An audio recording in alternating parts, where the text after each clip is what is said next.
Welcome back to Scotty's Hobbies. Today is March 28th, 2025. I'm here with another update to a law or act or part of legislation that might affect smog inspection in California and all the other states that follow California smog rules. Now, this is a newer act that I'm starting to follow. I hurt myself. I don't know how, but I went blind in my left eye. I still can't see completely. There's like a fog in here. These bright lights are kind of messing me up, so this is going to be the last video I'm shooting for today. And I have a lot more information. I've been down and out for about 2 weeks, been printing up a lot of stuff, been making pretty much a script for what I want to tell you guys. There's so much information that has been going on. But this video is going to be on the CARS Act. Is that what we're calling it? Yes, the CARS Act. There has been some confusion about this bill from what I understand, because people hit me up, they're like, how is the FTC going to make rules for CARB? And I'm like, you guys, you're not the sharpest tools in the shed. The FTC and CARB, they don't go along. And doing research, I kind of see what's going on. People that are out there spewing their false information or disinformation or whatnot, they don't do complete research, and we'll go over this. Also, this bill was introduced by Tim Walberg from Michigan, Republican from Michigan, on March 14th. So 2 weeks ago, exactly 2 weeks ago.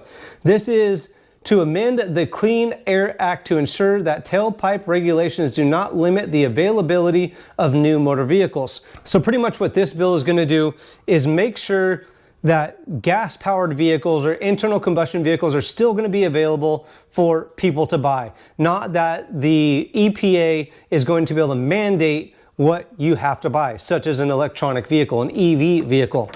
Let's get back to it. On March 14th, this bill was introduced to the House by Tim Walberg. On March 14th as well, it was referred to the House Committee on Energy and Commerce. Everything I'm reading to you right here, you'll be able to find a link in the description to be able to get to this, and hopefully it's behind me too, so you could pause the video at any time and take a gander of what I'm talking to you about.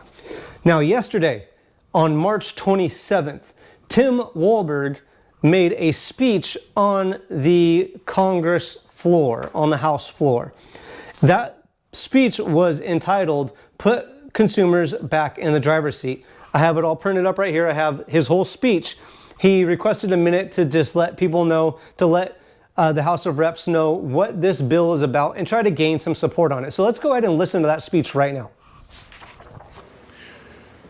The chair will now entertain requests for 1-minute speeches. For what purpose does the gentleman from Michigan seek recognition? Mr. Speaker, can I consent to address the House for 1 minute? Without objection, the gentleman is recognized for 1 minute. Thank you, Mr. Speaker. Last year, the EPA finalized a rule which set aggressive emission standards for vehicles, amounting to a de facto EV mandate. While I'm not against EVs, or certainly against reducing emissions, we must not push misguided regulations that limit consumer choice, burden the American auto industry, and increase reliance on China. President Trump recently issued an executive order to eliminate the EV mandate, demonstrating his commitment to repealing excessive regulations. However, we must take further steps to prevent future administrations from issuing similar mandates. That's why I partnered with Representative Fulcher to introduce the Choice in Automobile Retail Sales, or the CARS Act, which will prevent similar EV mandates and safeguard Americans' freedoms to choose the vehicle that is best for them. We must put consumers back in the driver's seat and ensure the future of the auto industry that is forged through innovation and not mandates. And I yield back. Now let's go over what this bill will do if it passes for a little bit. Now what this bill aims to do is amend the Clean Air Act to prevent Environmental Protection Agency, the EPA, from implementing vehicle emissions regulations that could limit the availability of new motor vehicles based on engine type. So they don't want to be able to prohibit the sale of gas-powered vehicles, short story. Specifically, the CARS Act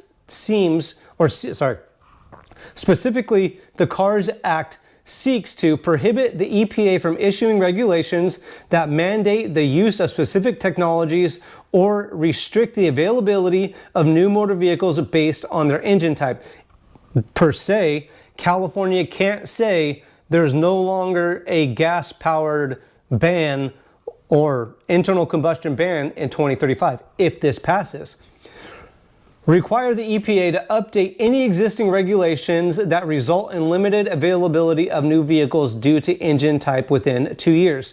So if this bill passes, it says the EPA must come up within 2 years, a new plan to not force people into EVs and just give people the choice that they want.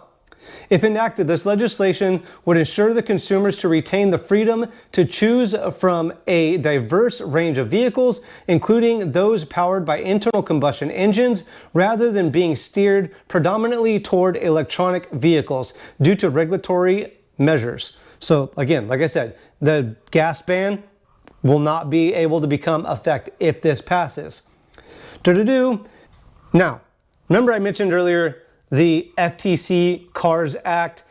First off, that bill got thrown out, or that regulation, whatever it is, got thrown out, I believe it was last December in court, because the court said the EPA broke their own rules and regulations on the FTC broke their own rules and regulations on making that rule or regulation. So it got thrown out anyways.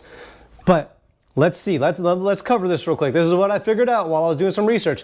I'll also provide links in the description below for the FTC CARS Act and the new HR 2165 CARS Act it's not new, it's been actually reintroduced into Congress or into the House when it was forgot about a year ago. But here we go. So HR 2165 related to the Clean Air Act is not the same as the CARS rules by the Federal Trade Commission. HR 2165 CARS Act in Congress focuses on preventing the EPA from enforcing tailpipe regulations that could limit the availability of internal combustion engine vehicles. The FTC CARS Rule, Combating Auto Retail Scams Rule, you get that? It's a different CARS. So CARS in the CARS Act in Congress is choice in automobile retail sales, CARS. The FTC CARS is Combating Auto Retail Scams Rule. Complete two different things. They're not the same, you guys. So when you're taking in information from just people out there on the interweb, be careful. I'm doing my research for you guys. I'm not just giving you a bunch of blah blah and just trying to get trying to get clicks and revenue. I am actually trying to get clicks and revenue, but I'm trying to provide you with real information. The FTC CARS Rule is a consumer protection rule designed to prevent deceptive practices in car sales, requiring dealerships to provide clearer pricing and financing information. So pretty much junk fees that the dealerships were charging when you were buying a vehicle, the FTC rule was trying to combat that. Had nothing to do with the Clean Air Act at all. So the FTC CARS rule and the CARS rule in Congress, two-way different things. Now, don't forget to look for links in the description for everything that I just talked about in this video. If this video helped you out, make sure to like, subscribe, share, comment below with the year, make, and model of the vehicle that you want to just get on the road and roll some coal, whatever you want to do. Let me know what kind of vehicle you got. It's kind of cool to hear what you guys got.